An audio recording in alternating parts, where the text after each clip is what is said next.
Dear students, myself Renu Soren, teacher of St. Michael's Academy, Bettiah. Welcome to e-learning classes. बच्चों, आज मैं आप लोगों को क्लास 9 के हिंदी व्याकरण से समास का भाग 2 पढ़ाने जा रही. हम लोगों ने समास में देखा था कि 2 या 2 से अधिक शब्दों के मेल से जो नए शब्द बनाने की क्रिया है उसको हम समास कहते हैं.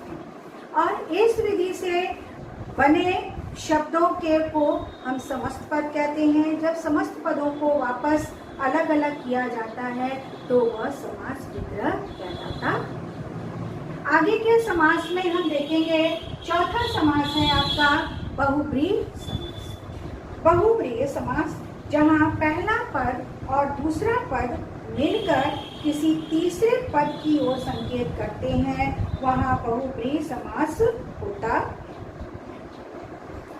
जैसे एक दंत अर्थात एक दांत वाला जो गणेश है, यहाँ एक और दंत में से कोई भी पद गौण नहीं है, बल्कि ये दोनों पद मिलकर किसी तीसरे पद की ओर प्रयुक्त हो रहे हैं, अर्थात जैसे गणेश जी के लिए प्रयुक्त हो रहे हैं. अतः यहाँ बहुब्रीहि समास में पहला या दूसरा कोई भी पद प्रधान नहीं होता.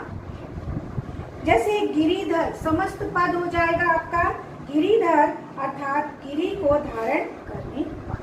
जब हम विग्रहित करते हैं उसको विग्रह करेंगे तो हो जाएगा गिरि को धारण करने वाला, अर्थात किसकी ओर संकेत कर रहा है? तीसरे की ओर संकेत कर रहा है, अर्थात कृष्ण. गिरीश पर्वतों का राजा. गिरीश अर्थात पर्वतों का राजा किसकी ओर इशारा कर रहा है? हिमालय की ओर वो इशारा कर रहा है. चक्रपाणि अर्थात चक्र है जिसके हाथ में जिसके चक्र, अर्थात श्री कृष्ण की ओर इशारा कर रहा है. बहुब्रीहि और कर्मधारय में क्या अंतर है? कर्मधारय समास में दूसरा पद प्रधान होता है तथा पहला पद उस विशेषण का कार्य करता है. उदाहरण महावीर, महान है जो वीर, यहाँ वीर विशेष का विशेषण है. महान बहुब्रीहि समास में दोनों पद मिलकर किसी तीसरे पद की ओर संकेत करते हैं. जैसे महान वीर है जो, अर्थात महावीर अर्थात हनुमान. कमल नयन, कमल जैसे नयन अर्थात कर्म.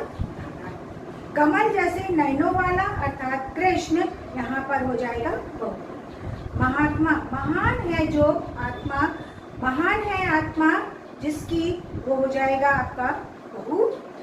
आशय यही है, कहने का तात्पर्य यह है कि विग्रह के अंतर में हम देखेंगे कि किस तरह से उसको विग्रहित किया जा रहा है, और विग्रह के अंतर से हम कर्मधारय और बहुब्रीहि में हम अंतर स्पष्ट कर सकते या अंतर हो जाता है. जैसे जब हम उसको विग्रह करते हैं तो विग्रहित करने की दृष्टि से ही हम कर्मधारय और बहुब्रीहि में अंतर स्पष्ट कर सकते. बहुब्रीहि और द्विगु में अंतर. जब पहला पद दूसरे विशेष की विशेषता संख्या में बताता है, वहाँ द्विगु समास होता है. जहाँ संख्यावाची पहला पद और दूसरा पद मिलकर किसी तीसरे पद की ओर संकेत करते हैं, वहाँ बहुब्रीहि समास होता. अनादि न आदि अर्थात कर्म धारा, नहीं आदि जिसका अर्थात ईश्वर. बहुब्रीहि अमर नामत कर्मधारय नहीं मरता है जो, अर्थात देवता, वहाँ बहुब्रीहि समास होता है. पांचवा है आपका द्वंद्व समास. इसकी परिभाषा हम देखेंगे. जिस समस्त पद में दोनों पद समान हो वहाँ द्वंद्व समास होता है. इसमें दोनों पदों को मिलाते समय मध्य स्थित योजक लुप्त हो जाता है. जैसे भाई और बहन, समस्त पद हो जाएगा भाई बहन.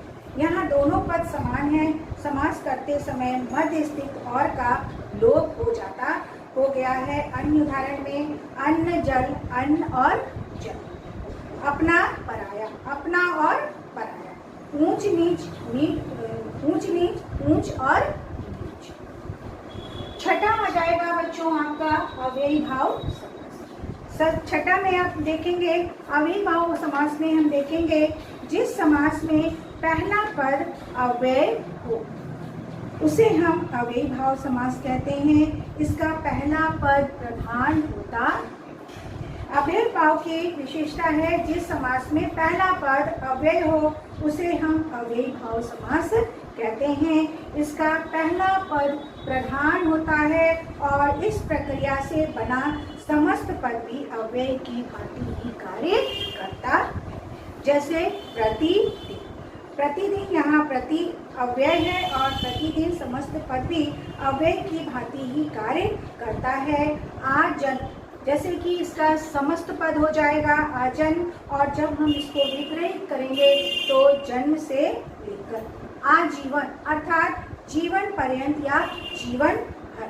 प्रति वर्ष अर्थात प्रत्येक वर्ष या वर्ष वर्ष। भर पेट, पेट भर, यथा नियम, नियम के अनुसार। गली गली अर्थात प्रत्येक गली। ये था बच्चों आपका समास के 6 भेद। इन 6 भेदों में को हम लोगों ने देखा। अब हम देखेंगे संधि और समास में क्या अंतर है।